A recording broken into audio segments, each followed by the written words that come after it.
Welcome back to the channel, everyone. We are continuing our series of the Final Run cars. We are picking up where we left off from 2002 on 2003, which, as you are aware of, if you had actually watched the last video, that 2002 and 2003, there was a complete confusion on what they were doing. They must have stopped, had a halt, because they only produced 3 of the models that they were supposed to produce of 12. So the other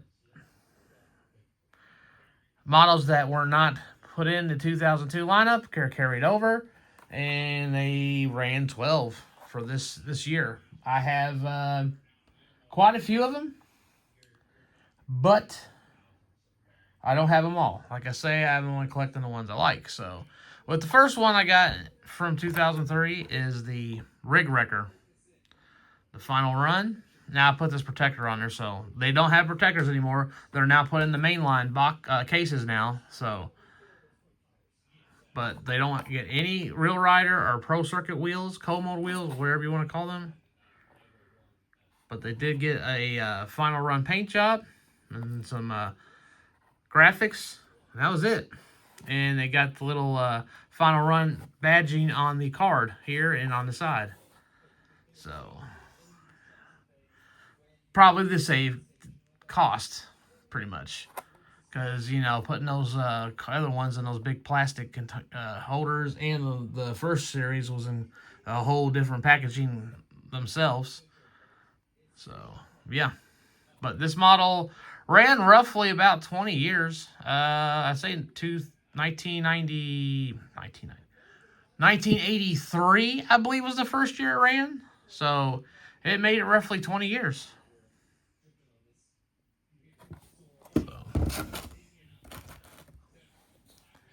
Next model in the lineup is the Ambulance. Ambulance from here ran about a good, I'd say, 11, 12 years. I remember grabbing the first ones in the 90s. It was in a couple of little city series. I think 1 or 2 of them. But still has the opening doors. Didn't get much of a... They didn't give any taillights on this one, I see, like they did the Rig Wrecker. But it's a plastic base, metal body. Door's still open, so nice little Final Run paint job for it. So I got about a little over a decade on that one. Next one in the lineup is the 1996 Mustang convertible, GT convertible. This one did get taillights.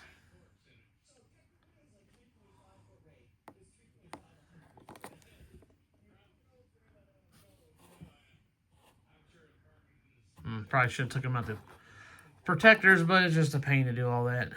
I'm pretty sure some of y'all have seen this car, but this was one of the 3 of 12. This one roughly made it about 7 years. So, let's see here. There you go. So, yeah, there you go. You get to see the taillights a little better. So, you know they can do the graphics if they did it on this one. So, that shouldn't be a problem. All right, next one. The Dodge Charger. Daytona. This one right here roughly made it about 6-7 years. Looks like it did get some taillight detail. No turn signals or anything on the front, from what I can tell. Got a little bit of a tribal flames, I would have to say, just from the period. I don't know, this one to me, I'm glad to have it, but they really didn't put much effort into this one. I feel like they just had red left over and they just threw some graphics on it. Gave it a white interior. Not bad.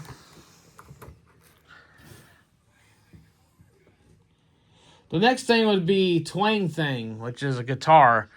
I don't have that, but I will say that it is available if you find it, if you collect the whole series.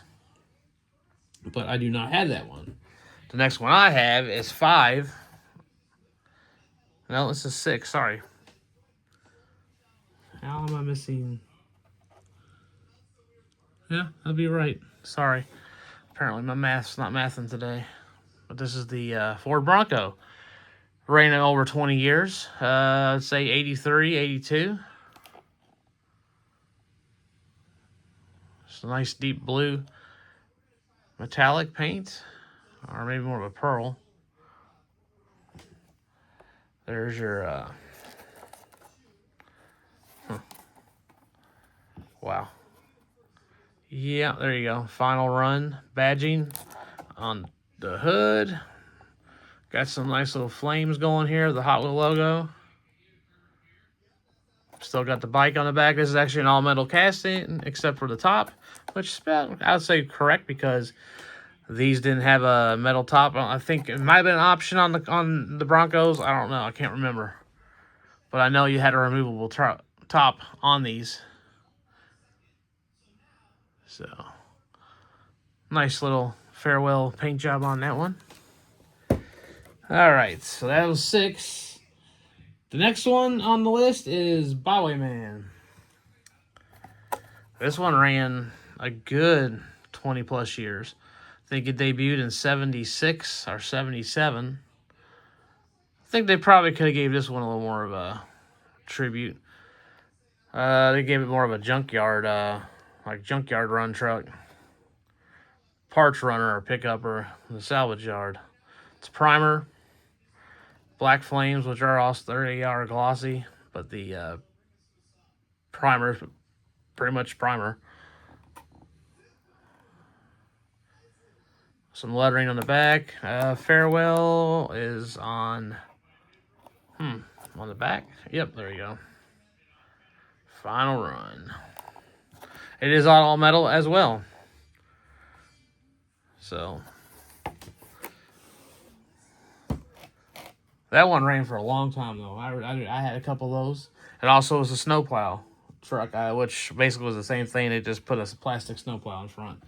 All right, let's see. Next one on the list is the Duesenberg Model J, 1931.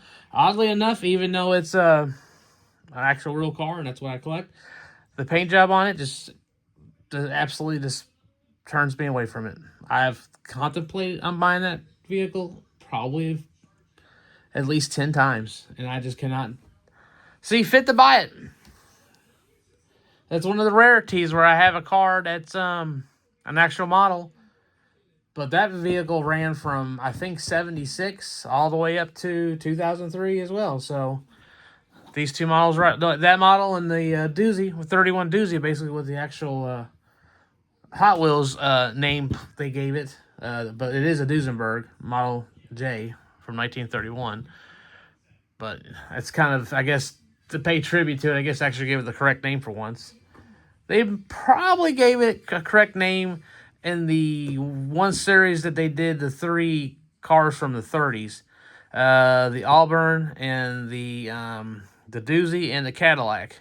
All 3 of those are in that one series. I have them loose, but I don't have the actual display, which is nice. I was gonna buy it, but since my collecting, how I have changed collecting, it's a possibility, but as of right now, I'm not worried about it. So, as of now, I'm gonna keep collecting what I want new. Just enjoy it this way. All right. Enough of the rambling. Going back to the cars. Lamborghini Diablo.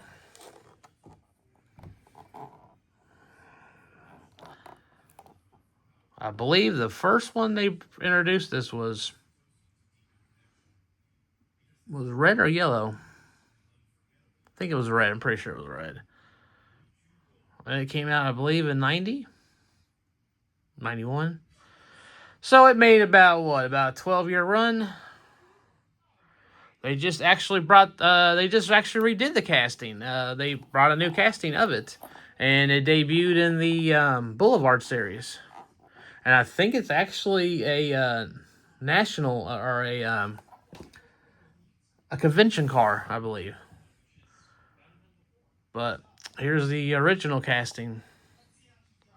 Not too bad on this one. They kept it plain, pretty much. Got little details. Don't think it got tail lights. But this actually is an all metal casting too, except for the wing. But yeah, not bad. Next one, which this one is 10 of 12. So that one's 9 of 12, right? Yes. Thought I was going to be more prepared for this? No, you're deadly wrong. I'm showing you the cars and going off the top of my dome. But oddly enough, this car is getting retired, but it's a Corgi casting. So this is actually the only casting from Corgi that got retired by Hot Wheels. It's got a pearl white metallic paint job. Honestly, they could have taken all that off there. I think that's the Final Run emblem right there. Yeah, this is probably some type of a classic race badge or tag it's got on there. They gave this one some pretty good love on this go around, and this is an all metal casting too, by the way. No interior, I believe. But I believe Mattel had the casting in 96, 97. So it ran about 6 years with Mattel. But I'm pretty sure the casting goes further back with it if you look in the Corgi lineup. Got some headlight detail. You can barely tell, but they're silver. It's got Porsche badging. Nothing on the back, though. But, yeah, that's oddly enough that's a Corgi casting they decided to retire. Let's see. The next one I have, and the last one I have, which unfortunately is one of my favorite castings of all time, is the Auburn 852. They finally retired her. Been running since 76, 77. And I do have at least every variation of this car. And almost every car variation. Except for probably internationals. I even have it in the convention car up there. But I don't know what happened. For some reason, this sits real high in the back for some reason. It should not be sitting that high. They gave it chrome fenders, which are plastic. The body is metal, and I'm pretty sure the base is metal, yep. So they kind of kept these true to what they were at the current time that they were actually in the regular lineup. Or annual lineup, I guess you would say. So, yeah, I have a lot of these. That's probably one of my favorite cars. Just looks good. From the 30s, it is that classic look. So, yeah. Shame that they got rid of it, but that's okay. They can bring it back one day if they want to. But that car also was in that same series as the Duesenberg. Now, the classic Caddy, I guess it's still being produced because I don't think they ever did a final run on that one. But the last one that I don't have, it's the GM Lean Machine. That would be your 12 of 12 cars. So I'll put a picture up here, you'll see it. But yeah, it's a little electric car, 3-wheel car. I don't even know what year it came out originally, but yeah, that's the one I don't have. So I only have these are the 2003 Final Run Series cars that I have. But yeah, I hope this is helping you with, I guess, get a little more familiar with the cars. I'm trying my best here to help with the information, but yeah, and show how far they have come from, how much they took pride in giving them this nice display and presentation to basically throwing them back into the mainline cars and tossing them away. I guess it's the cost of it, and maybe they weren't selling that well in the stores. So, because, if they're not selling, they're not going to give them all that nice detail and good looks. or they just decided that, let's finish this series and get it over with. Because the next 2 years, it drops down considerably. But I hope y'all enjoyed this one. Comment, thumbs it up, look at it, share it. Give me some of your thoughts. But I'd appreciate anything that you can give me. So, as like always, you have a good day. Later.